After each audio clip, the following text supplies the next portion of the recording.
Australia is caught in a high-stakes tug-of-war between its closest security ally, the United States, and its largest trading partner, China. The US has long been the cornerstone of Australia's defense, while China's demand for resources has driven decades of prosperity.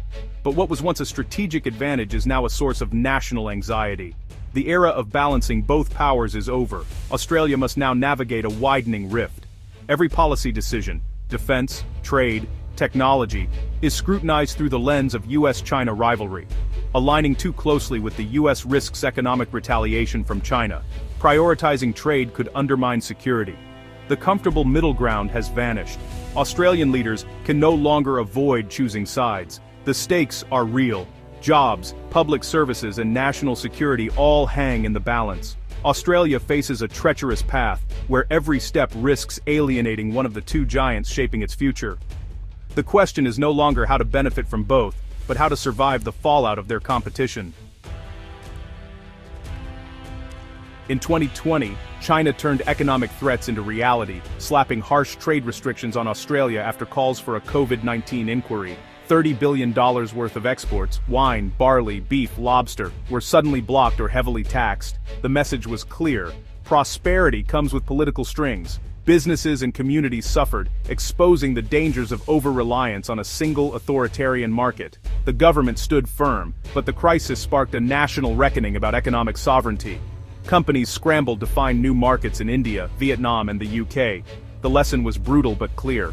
Australia must diversify to survive in a world where trade is a weapon. Economic resilience is now a national priority.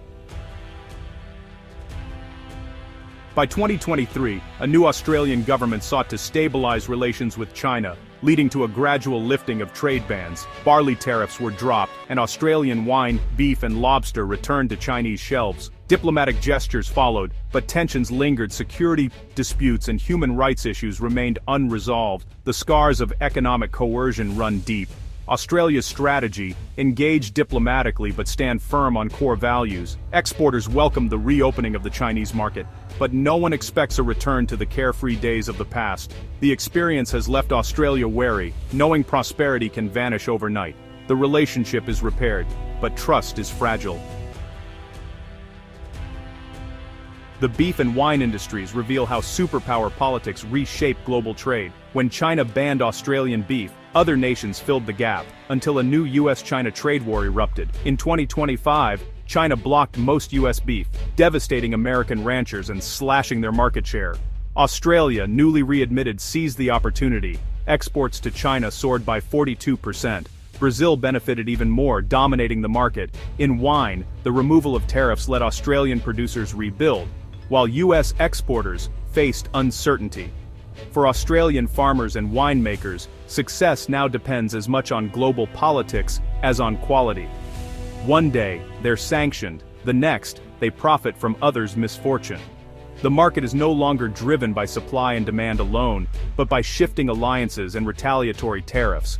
This volatility offers windfalls, but little stability. Producers must now read the political climate in Washington and Beijing as closely as the weather.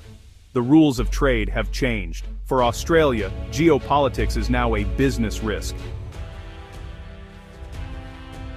In October 2025, the US-China trade war exploded. President Trump threatened 100% tariffs on all Chinese goods. China retaliated by restricting rare earth exports. Global markets panicked. Trillions were wiped from stock indices. Gold and crypto surged. Australia felt the shock instantly. Its stock market tumbled, and fears grew for its export-driven economy. As a nation deeply tied to both giants, Australia is acutely vulnerable to their conflict. A Chinese slowdown would hit Australian exports hard. The renewed trade war highlights Canberra's central dilemma. It has little power to shape events, but everything to lose. The risk is no longer just bilateral, it's systemic. Australia is a bystander in a clash that threatens its prosperity and security. Even as trade resumes, Australia draws hard lines on security. The government maintains bans on Huawei and tightens scrutiny of Chinese investment in critical sectors. In the Pacific, Australia counters China's influence with aid and strategic partnerships. The nation faces a stark choice: double down on its US alliance, risking economic fallout, or seek a more independent path and risk security ties.